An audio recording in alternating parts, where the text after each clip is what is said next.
Kalau kita sering punya ungkapan-ungkapan seperti ini ada gejala-gejala berarti. Misalnya, what will they think? Kira-kira apa ya komentarnya mereka padaku? Kalau kita pikiran kita sering sibuk begitu, ya kemungkinan kita orang yang punya gejala seperti tadi. Atau, what if I say no? Ini menunjukkan bahwa kita tidak berani ngomong tidak. Kita selalu menimbang-nimbang, kalau saya bantah gimana ya? Kalau saya bilang tidak, kira-kira enak enggak ya? Kalau saya enggak setuju, kira-kira orang enggak apa-apa enggak? Atau nanti jangan-jangan ada masalah. Kalau kita banyak sering berpikir begitu, kemungkinan kita kena sindrom people pleaser tadi.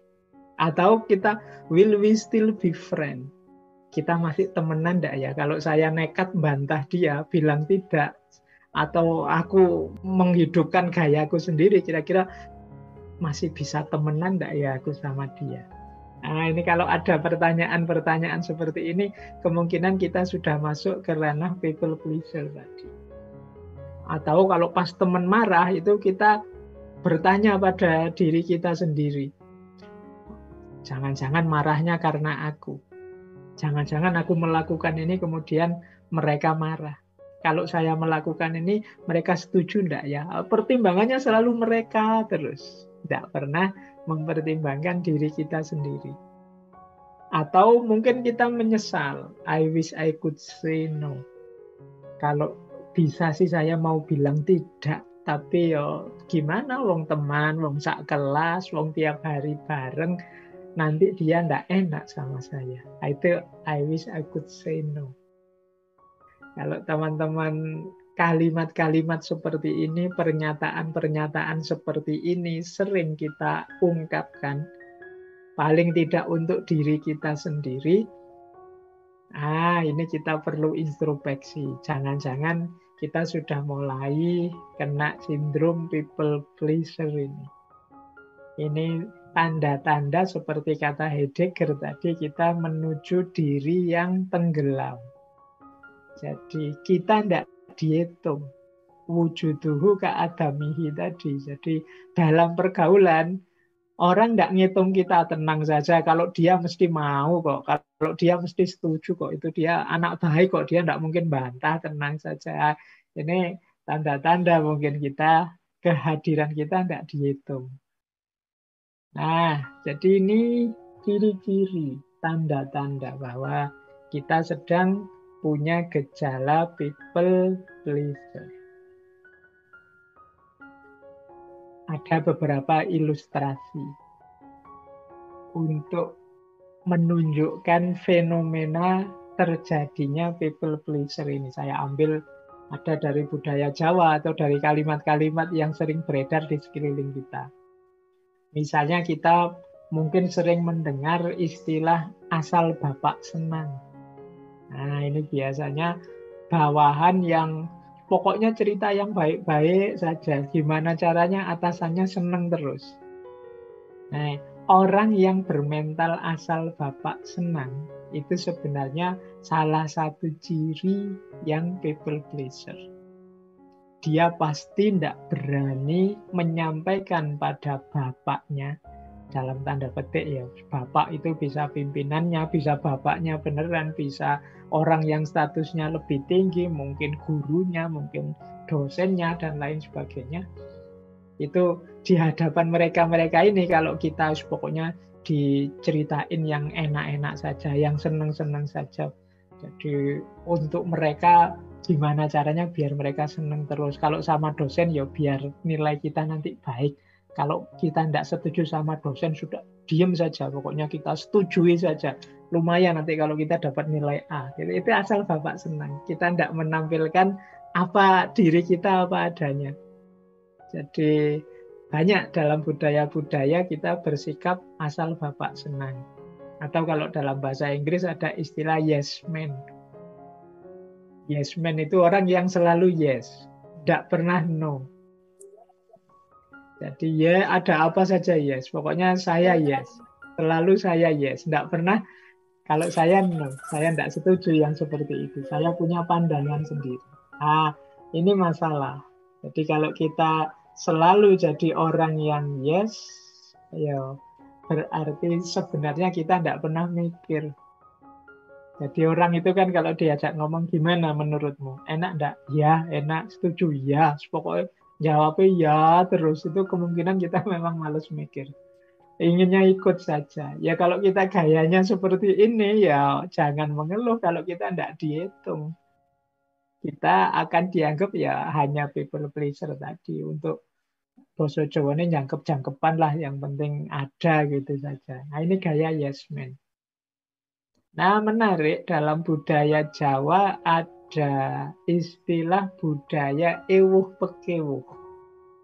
Nah, ini ewuh pekewuh ini mungkin teman-teman yang Jawa mungkin sering ya mendengarkan kalimat ini. Ewuh pekewuh itu misalnya saya dengan atasan misalnya mau ngeritik ndak enak, wong atasannya sendiri.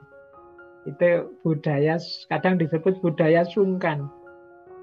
Wah ini sama Pak Yai enggak enak, sungkan saya kalau harus menyampaikan sesuatu. Padahal mungkin Pak Yainya sendiri seneng kalau kita terbuka, tapi kitanya sungkan karena merasa enggak level. Nah ini namanya budaya ewuh pekewuh. Ewuh itu artinya rumit, ribet. Kalau pekewuh itu ya artinya enggak nyaman, enggak enak. Jadi kita merasa tidak nyaman kalau membuat orang repot. Ini namanya ewuh pekewuh. Misalnya kita mau bertamu jam habis maghrib misalnya. Wah, ndak enak deh kalau bertamu habis maghrib. Jangan-jangan tuan rumahnya sedang ngaji atau sedang makan malam. Nanti dianggap minta makan lagi. Nah, ini ewuh pekewuh contohnya. Nah, dalam banyak kasus ewuh pekewuh ini kalau berlebihan ya jatuhnya people pleaser tadi. Jadi kita tidak memperhatikan kepentingan kita. Pokoknya kepentingan orang lain terus yang jadi fokus. Makanya saya sebut tema malam hari ini itu antitesisnya, lawannya tema minggu lalu tentang self-love. Jadi hidup kita sering ribet gara-gara ewuh pekewuh ini. Kita inginnya tidak merepotkan, tidak menyusahkan, inginnya menyenangkan orang terus. Padahal mungkin orang yang kita senangkan itu tidak selalu begitu maunya. Tapi kitanya saja merasa tidak enak, tidak nyaman kalau merepotkan orang lain. Ya, budaya sungkan. Sungkan, mau WA, tanya macam-macam, nanti kalau beliau tersinggung gimana, tidak enak. Pekewuh saya. Nah ini contoh-contoh manifestasi. Dalam budaya timur, tradisi semacam ini kuat. Jadi tradisi bagaimana kita harusnya mendahulukan yang lain, bagaimana kita mengutamakan yang lain, sampai melupakan diri kita sendiri. Ada banyak sekali konsep-konsep ajaran-ajaran. Mungkin konsep dan ajaran itu tidak salah, cuma implementasi kita saja yang kadang-kadang berlebihan. Menolong orang itu bagus, tapi melupakan diri sendiri tidak bagus. Peduli dengan orang lain bagus, tapi cuek dengan nasib, dengan kepentingan kita sendiri tidak bagus. Kalau bahasanya Al-Quran, wala tulqu biaidikum ila tahluka. Jangan kamu menjatuhkan dirimu, melemparkan dirimu dalam kehancuran secara sengaja. Jadi orang hidup itu normalnya mencari enak, mencari nyaman. Nah, jadi ini contoh-contoh manifestasi dari people pleaser. Ada karakter orang yang yes man, asal bapak senang, atau ewuh pekewuh yang berlebih-lebihan. Serba sungkan mau apa-apa, akhirnya apa-apa jadi tidak jalan. Kepentingan kita tidak terakomodir karena kita tidak berani, tidak enak mau cerita. Baik. Nah, kita belajar sebentar biar tidak salah paham. Kalau dalam dunia filsafat ada istilah altruisme. Altruisme itu orang yang mengorbankan dirinya untuk orang lain. Tapi ini tidak sama persis dengan pleaser tadi, orang yang hanya ingin menyenangkan orang lain. Mengapa? Di mana sih bedanya? Ayo dipahami pelan-pelan ya. Sebenarnya orang yang gayanya pleaser tadi kelihatannya seolah-olah mempedulikan orang lain. Tapi sebenarnya dia ini egois. Jadi dia ini ingin mendapatkan balasan dari orang lain itu. Balasannya dalam bentuk apa? Pengakuan atau penghormatan. Ingin disebut orang baik, ingin disebut orang yang sopan, ingin disebut orang yang tahu unggah-ungguh, ingin disebut. Nah, akhirnya apa? Melupakan kepentingannya sendiri karena ingin disebut tadi. Inilah namanya people pleaser. Jadi orang yang targetnya adalah diakui orang lain, dihargai orang lain, maka dia mengorbankan banyak hal untuk orang lain demi itu. Bandingkan dengan seorang altruis. Kalau altruis, dia tidak mikir balasan apa-apa. Dia berbuat baik, ya memang ingin berbuat baik. Para spiritualis, misalnya para sufi yang hidupnya murah hati, itu kan dia tidak mikir balasan apa-apa. Sahabat kita yang sejati misalnya menyenangkan kita, tapi dia tidak menunggu balasan apa-apa. Kita memuji dia atau kita membenci dia tidak masalah. Yang penting dia ingin berbuat baik saja pada kita.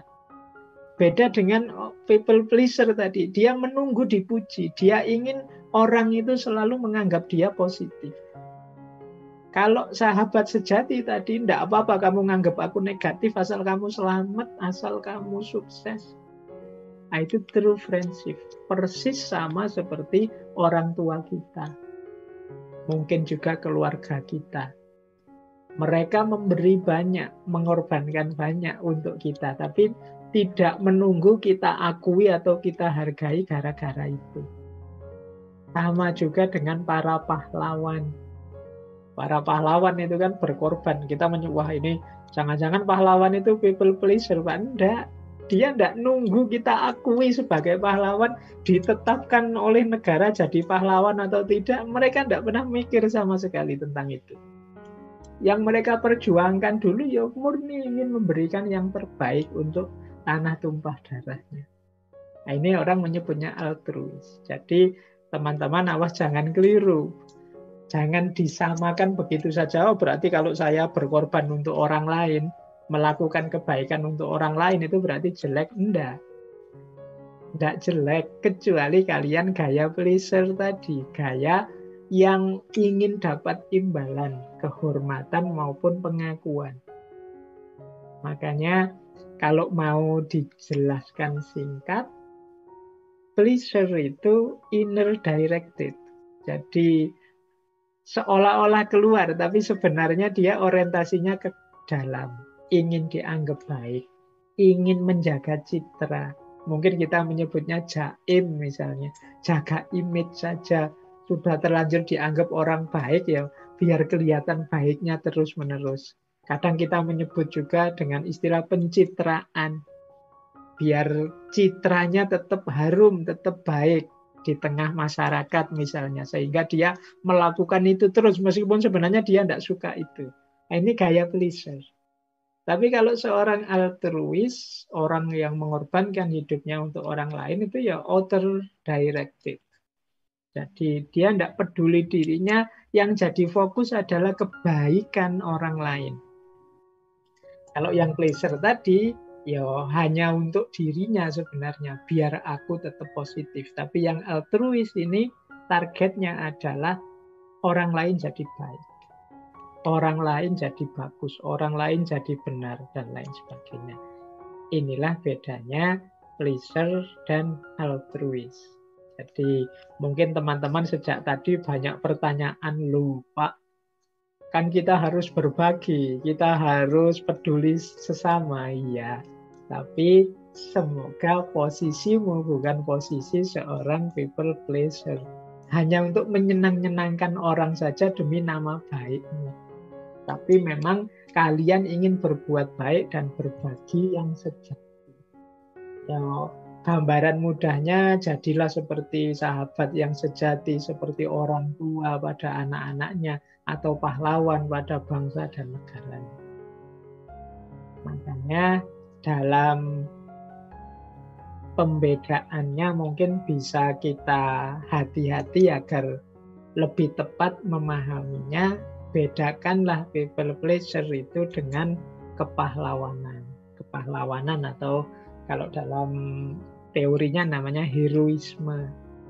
Kalau kepahlawanan itu memang orang yang berjuang, yang berkorban untuk orang lain tanpa mengharapkan imbalan.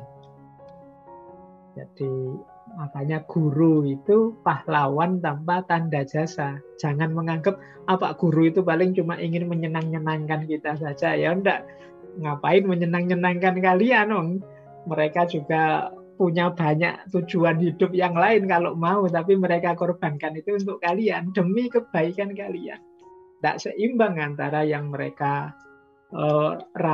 peroleh dengan yang diberikan pada kalian. Itu kepahlawanan, dan hidup ini butuh pahlawan. Kalau tidak ada pahlawan, semua orang egois, misalnya, ya dunia ini pasti rusak. Bayangkan misalnya orang tua tidak punya jiwa kepahlawanan, berkorban untuk anak-anaknya. Mereka hanya mikir kepentingannya saja. Begitu anaknya lahir, dicuekin. Alah sudah, ini makhluknya Allah, biar Allah sendiri yang ngurusi, ya bisa rusak dunia ini. Jadi teori kepahlawanan itu sebenarnya teori tentang keniscayaan hidup, kewajiban hidup, kebutuhan hidup. Karena kalau tidak ada pahlawan, ini macet kehidupan kita ini. Kalau setiap orang egois, mikir kepentingannya sendiri-sendiri, mungkin besok pagi sudah jungkir balik tatanan hidup ini. Nah, ini beda dengan people pleasure tadi. Atau kewajiban-kewajiban. Misalnya kewajiban sosial atau kewajiban agama, tidak sama dengan people pleasure. Misalnya, saya Pak sedekah. Mengapa sedekah? Menjalankan perintah agama Pak. Nah, ini kewajiban. Kalau ini bukan pleasure. Saya Pak membahagiakan orang. Kenapa? Agama menyuruh saya banyak senyum, paling tidak untuk berbagi kebahagiaan dengan orang lain. Nah, ini tidak termasuk people pleasure. Karena sumber pendorong tindakan itu norma-norma, aturan-aturan. Atau cinta. Kalau cinta juga tidak bisa disebut people pleasure. Cinta itu sama sekali tidak egois. Jadi kadang-kadang memang orang menjalankan hidup dalam cinta itu egois. Berarti itu belum cinta sebenarnya. Egois itu demi kepentingan dirinya saja. Jadi mungkin punya pasangan, dia selalu ngitung apa yang aku dapat dari pasanganku. Ini sebenarnya bukan cinta. Kalau yang seperti ini mungkin masih people pleasure. Tapi cinta yang sejati pasti bukan people pleasure. Kebaikan yang diberikan itu tidak dalam pamrih agar aku tetap dihargai, tetap diakui. Cinta itu yang dipedulikan selalu yang dicintai, tidak lagi dirinya. Sementara orang-orang yang hidup dalam pleasure ini sebenarnya menempuh jalan berputar dengan cara baik pada orang lain demi dia tetap dihargai, tetap diakui. Atau komitmen. Komitmen ini kesepakatan bersama. Kita ini kan hidup bersama orang lain, kadang-kadang membangun kesepakatan-kesepakatan. Misalnya kita punya teman ini pinternya luar biasa, sementara kita tidak terlalu pinter. Tapi kita saling berkomit untuk yuk kita saling membantu biar sama-sama sukses. Nah, akhirnya yang pinter ini banyak sekali membantu kita. Dan dia ya tentu saja tidak mengharapkan apa-apa. Yang dia lakukan sesuai komitmen yang sudah dibangun bersama. Nah, ini juga tidak tergolong pleasure. Jadi mungkin sejak tadi teman-teman bertanya, lah kok nggak boleh berbuat baik pada sesama? Lo tetap sangat dianjurkan. Tapi semoga tidak di level people pleasing. Hanya untuk menyenangkan orang lain demi pengakuan mereka pada diri kita, demi pandangan positif mereka pada diri kita. Jadi mudahnya people pleaser ini dari orang-orang yang tidak percaya diri. Mereka butuh pengakuan dari yang lain. Nah, inilah kuncinya people pleaser dari hal-hal yang lain di luar pleaser. Kepahlawanan tidak termasuk people pleaser. Cinta juga begitu. Kewajiban-kewajiban yang harus dijalankan juga begitu. Komitmen juga begitu.